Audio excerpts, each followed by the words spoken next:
Los Angeles has stopped being the paradise we once knew. A city that was once the pride of American entertainment now hides secrets that authorities are desperately trying to silence. Thousands of tourists return home with stories that contradict the glossy promotional brochures. While travel agencies sell the fantasy of celebrity sightings and palm-lined boulevards, reality has taken a disturbing turn that very few dare to document. Why isn't anyone warning travelers about what really awaits them when they step foot in this California metropolis? What you're about to discover will make you reconsider your next West Coast escape. I still remember my first visit to Los Angeles, 15 years ago. The scent of jasmine mixed with ocean breeze, carefree laughter under endless palm trees, and that skyline that seemed painted by an artist obsessed with golden light. Today, returning as a journalist to investigate growing complaints from international tourists, I barely recognized the place that once stole my heart.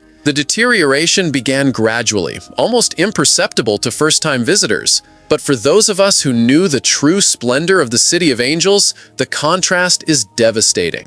Now, after months of investigation and dozens of testimonies collected, I can reveal the harsh reality hiding behind the postcard facade. This is the truth that nobody wants to tell, but that all tourists should know. The illusion begins to crumble from the very moment you leave LAX International Airport. The first danger lurks as soon as you step outside the terminal, the transportation trap. Young couples, entire families, and even experienced executives fall victim to a system operating with complete impunity. They charged us $160 for a ride we later learned should cost $40, recounts Maria, a Spanish tourist who visited the city last month. Drivers not only manipulate prices, but create elaborate fictions about official rates and mandatory tips. Some even alter their meters or simply claim they are broken to charge whatever they want. The problem extends far beyond simple overcharging. Many travelers report drivers deliberately taking longer routes to increase fares, especially when they sense tourists are unfamiliar with the city's geography. Others describe more sinister experiences.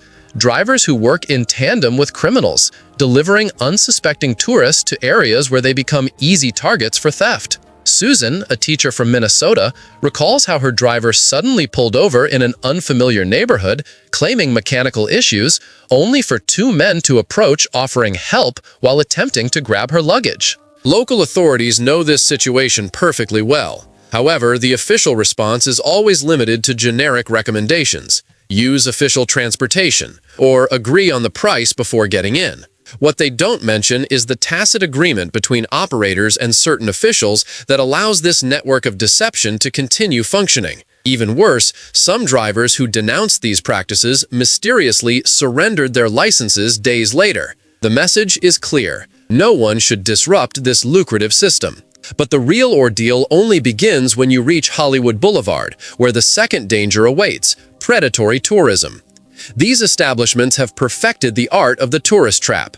Menus with tiny or hidden prices, extra charges for special service, automatic 20% tips, and the famous trick question, would you prefer to pay in dollars or with your card? All designed to extract every last cent from the unsuspecting visitor. Lucas, a retired chef from Argentina, paid $400 for a mediocre meal for two people.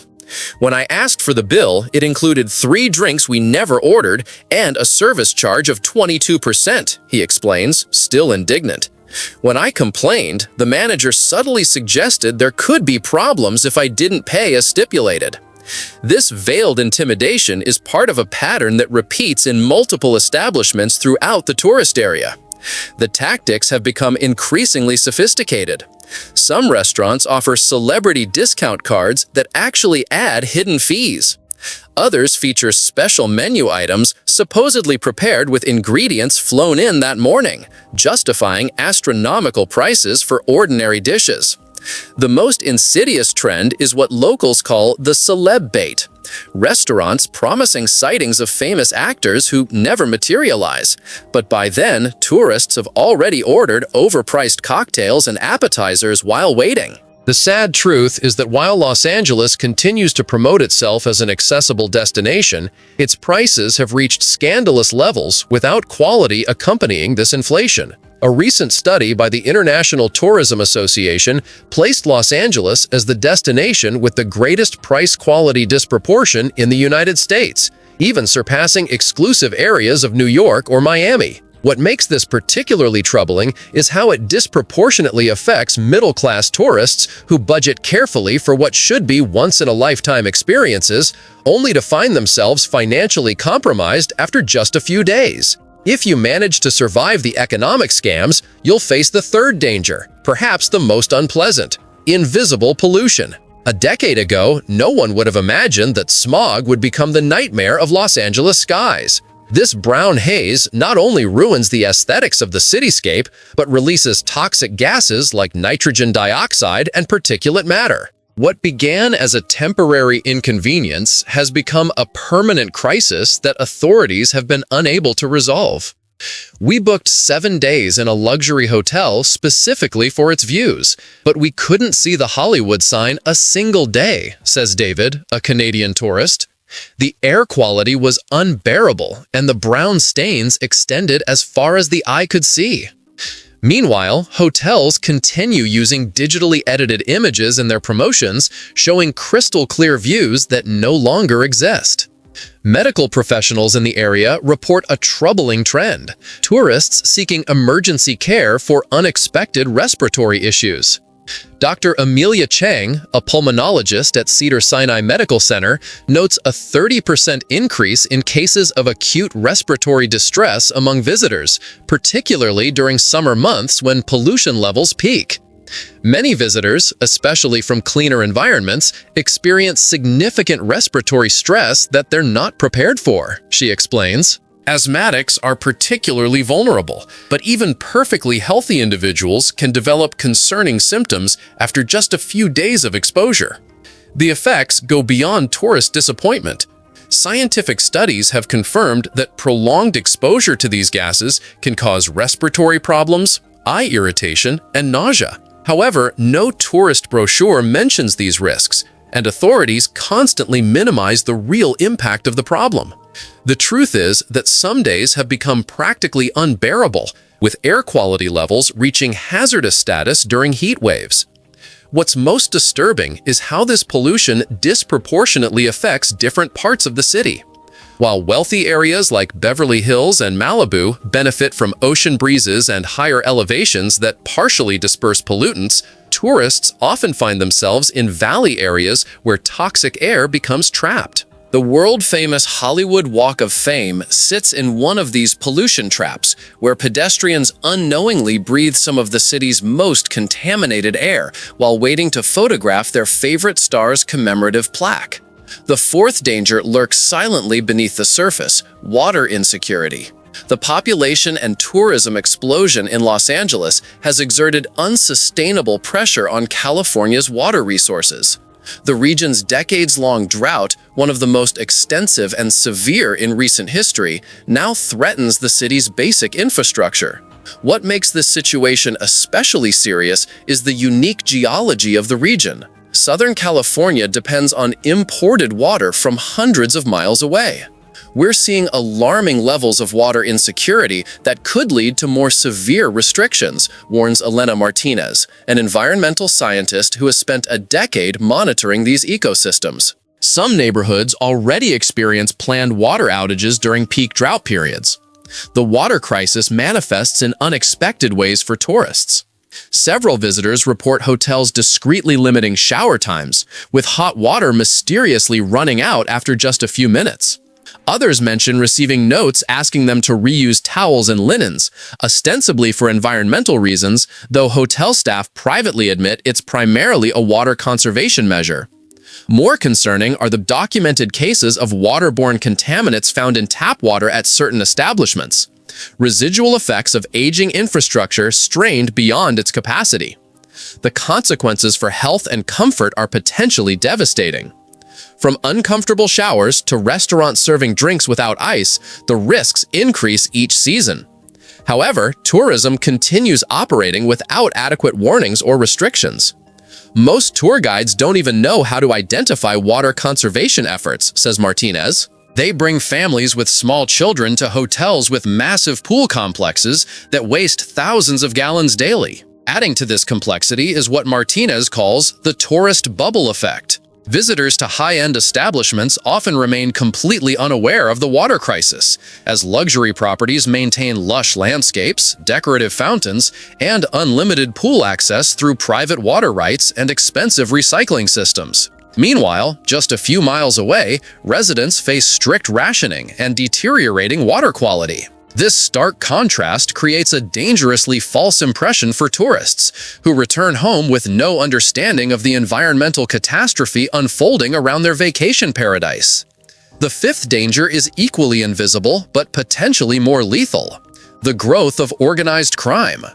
What began as isolated operations to satisfy tourist demands has evolved into a systematic presence of gangs and organized crime networks. The fight for territory control has turned some areas of the city into silent battlegrounds where tourists are seen as mere sources of income. There are restaurants, shops, and even entire hotel complexes that function as money laundering operations, reveals a former police officer who asked to remain anonymous. Tourists don't notice, but they're financing criminal operations simply by spending their money in certain establishments. This infiltration has reached the point where some legitimate businesses are forced to pay protection money to be able to operate. The criminal ecosystem has developed sophisticated methods for targeting tourists. Investigators have documented systematic scams involving fake celebrity home tours, counterfeit merchandise operations, and elaborate ticket reselling schemes. Most concerning are the reports of credential theft rings targeting hotel guests, where seemingly innocent encounters with friendly locals lead to identity theft and fraudulent charges appearing weeks after visitors have returned home. Although tourist areas maintain a facade of security thanks to a strong police presence, it only takes going a few miles to discover the other face of Los Angeles. Neighborhoods like Skid Row or parts of South Central live under the de facto control of criminal groups. What's truly alarming is that many tourism sector workers reside in these areas, creating an invisible bridge between two seemingly separate realities. Law enforcement officials privately acknowledge they're fighting a losing battle. The resources allocated to protecting tourists are significant, but ultimately insufficient, admits one high-ranking police administrator. We focus on maintaining a secure perimeter around high-traffic visitor areas, but we simply don't have the capacity to address the underlying criminal networks. This creates what experts call a tourism security illusion. Visitors feel safe within carefully monitored zones while remaining oblivious to the sophisticated criminal operations targeting them through seemingly legitimate businesses. The sixth danger reflects a hidden humanitarian crisis: systematic labor exploitation.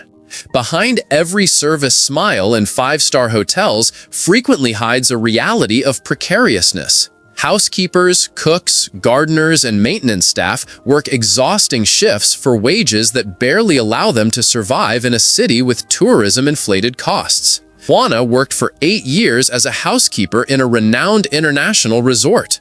"We cleaned up to 25 rooms daily with impossible standards," she recalls. "If a guest complained, they deducted it from our salary without investigation. Physical injuries are common: chronic back pain, knee damage, and exposure to aggressive chemicals without adequate protection. Meanwhile, hotels boast sustainability certifications and social responsibility. Labor advocates have documented widespread wage theft practices, particularly affecting immigrant workers afraid to report violations for fear of deportation." Maria Gonzalez, founder of Hospitality Workers United, estimates that tourism sector employees lose over $20 million annually to unpaid overtime, illegal deductions, and tip theft. "We've seen cases where workers receive less than $5 per hour after management takes illegal deductions for uniform cleaning or breakage," she explains. Many employees work 70 to 80 hours weekly across multiple properties just to afford basic housing. This exploitation generates a vicious cycle. Underpaid workers are forced to live in irregular settlements without basic services, contributing to the uncontrolled expansion of urban sprawl. The city, originally designed with broad boulevards and suburban developments, now houses millions, many in precarious conditions. "We build paradises for foreigners while we live in hell," Joanna bitterly summarizes. What tourists rarely see is the sprawling network of informal housing that has emerged to accommodate these workers. In some areas, garage conversions house up to 15 people, with employees sleeping in shifts, some occupying beds during daytime hours before heading to night shifts, while others return to claim the same spaces overnight. These crowded, often unsafe living arrangements become perfect incubators for disease transmission, creating additional public health risks that inevitably affect the broader community, including tourists themselves. The seventh danger is particularly irritating for those seeking tranquility: constant harassment. Street vendors, timeshare salespeople, and tour promoters have turned a simple walk down Hollywood Boulevard into an obstacle course. Despite periodic operations to remove them, they always return, each time with more aggressive tactics. "We couldn't enjoy even 10 minutes without someone interrupting offering something," recounts Thomas, a German tourist. From star maps and souvenirs to drugs and sexual services, everything offered with overwhelming insistence. This constant pressure transforms what should be a relaxing experience into a source of stress. The harassment has evolved beyond simple persistence. Undercover journalists documented elaborate psychological tactics used by scammers, including what psychologists call reciprocity manipulation, offering seemingly free gifts or services that create social pressure to make a purchase. Others employ coordinated group approaches, where one individual distracts tourists while accomplices position themselves to initiate secondary pitches. The most troubling development is the use of technology-enhanced targeting, with some organized groups using spotters to identify high-value marks like tourists wearing luxury watches or carrying expensive cameras, who then alert colleagues further along popular routes. Authorities occasionally implement cleanups of vendors, but these operations are usually temporary and selective. Corruption allows certain groups to maintain their territories through payments to local officials. Meanwhile, truly independent vendors, many of them genuine artisans, are criminalized and excluded from access to tourists. This selective enforcement creates perverse incentives that actually strengthen organized harassment networks while punishing legitimate small entrepreneurs. Carlos, a second-generation artisan who creates hand-painted souvenirs, describes being repeatedly fined and having his merchandise confiscated while watching as larger, connected operations continue undisturbed. "The authorities know exactly who pays them and who doesn't," he explains. "It's not about keeping streets clear for tourists, it's about controlling who profits from them." The eighth danger threatens public health: sanitation collapse. Excessive growth has completely overwhelmed the capacity of water treatment and waste disposal systems. During peak season, some areas experience frequent water outages, while hotels keep their swimming pools full and their gardens perfectly watered. Drainage systems, insufficient for the current population, often collapse during intense rains. Last year, we documented at least 14 raw sewage discharges directly into storm drains, affirms Jorge Rodriguez, a local environmental activist. These discharges not only contaminate beaches, but represent a serious risk to public health. Health department records reveal a disturbing increase in gastrointestinal illnesses among visitors, particularly those who unknowingly swim at beaches following rain events when sewage overflows are most common. Dr. Melinda Chen, an epidemiologist studying tourist health patterns, notes a clear seasonal correlation between heavy rainfall and infectious disease outbreaks among visitors. Many tourists simply don't receive adequate warnings about which beaches to avoid after storms, she explains. They arrive with expectations of perfect California beaches and end up swimming in water that contains dangerous levels of bacteria. Paradoxically, while tourists enjoy unlimited buffets, tons of food are wasted daily. Municipal landfills, overflowing and poorly managed, have become infection hotspots where diseases proliferate. The situation is particularly severe in irregular settlements where many tourism sector workers live.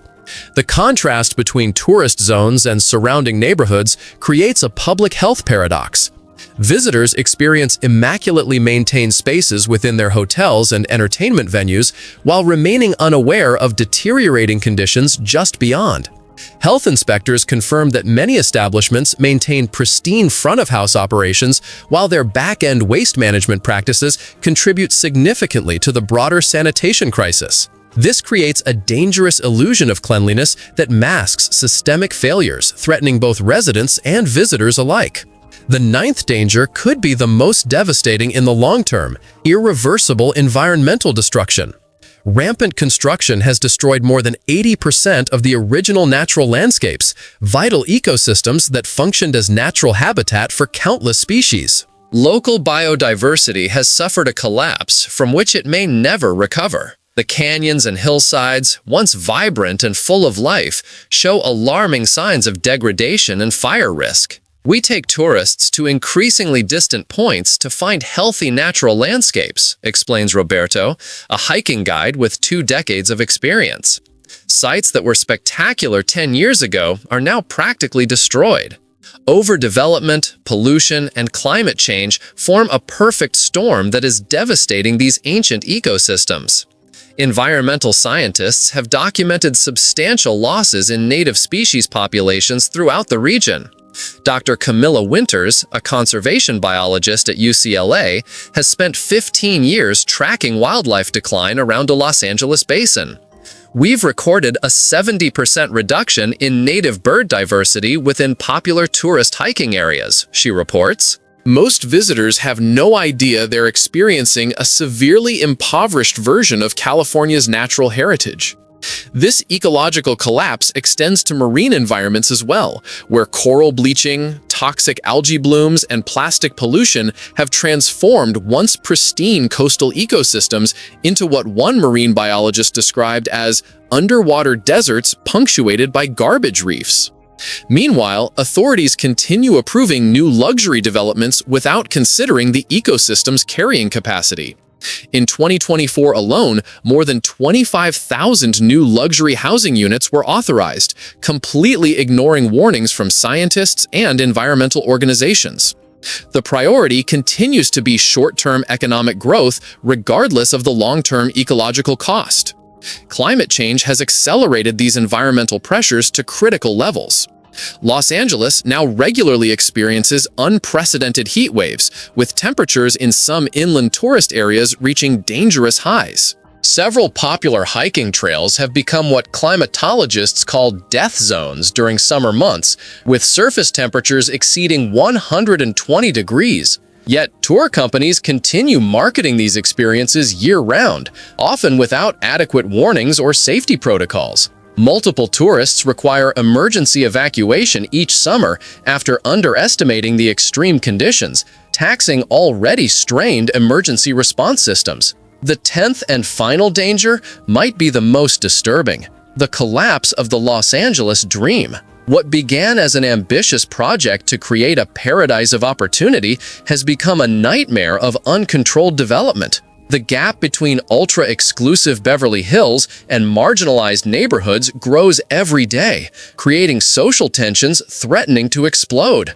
Los Angeles recently topped an international ranking of most disappointing tourist destinations, according to a study by the Radical Storage platform. Tourists complain about inflated prices, dirty streets, insecurity, and a general feeling of artificiality. The reputation that took decades to build is rapidly crumbling in the era of social media, where each negative experience is exponentially amplified. Cultural critics point to what they call reality dissonance as a major factor in tourist dissatisfaction. Visitors arrive with expectations shaped by decades of film and television portrayals, only to encounter a complex metropolis bearing little resemblance to its carefully curated media image. This disconnect creates profound cognitive dissonance that colors the entire experience. Tourists essentially visit 2 cities simultaneously, explains cultural anthropologist Dr. Raymond Chen. The mythical Los Angeles of their imagination collides with the actual lived reality, creating a sense of betrayal that's difficult to process. The saddest thing is that all this was preventable, reflects Carlos Menendez, an urban planner who participated in the original development of the city. We had a sustainable model that was abandoned for short-term greed. Without a radical change in development and conservation policies, the future of Los Angeles as a first-class tourist destination seems increasingly uncertain. The city's decline reflects broader patterns of urban decay, accelerated by prioritizing tourist dollars over community well-being. Economic analysts note that while tourism revenues remain superficially impressive, an increasing percentage flows to international conglomerates rather than local businesses. This extraction economy leaves behind deteriorating infrastructure and escalating social problems that eventually become impossible to hide from even the most casual visitor. Does this mean you should cancel your plans to visit Los Angeles? Not necessarily. The destination still retains fragments of its original beauty and experiences that are worthwhile. However, informed visitors have better tools to avoid traps and contribute positively to the local community. If you plan to visit, consider staying in hotels with verifiable environmental certifications, eating at locally operated restaurants, using public transportation when possible, and treating both workers and the natural environment with respect.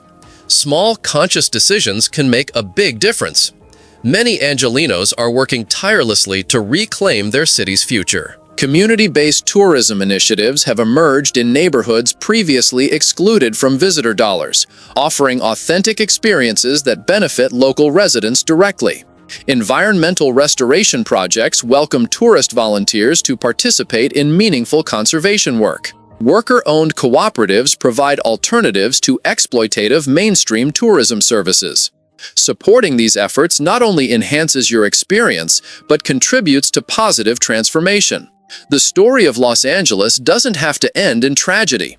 With political will, citizen participation, and more responsible tourism, this iconic destination could reinvent itself as a model of sustainability. The question is whether we'll have the wisdom to correct course before it's too late. The lost paradise could be recovered, but the window of opportunity closes a little more each day. If you've experienced any of these problems in Los Angeles or know innovative solutions that could help transform the destination, share your story in the comments. And if you found value in this investigation, subscribe to receive our next report where we'll reveal the alternative destinations that are redefining sustainable tourism in the American West.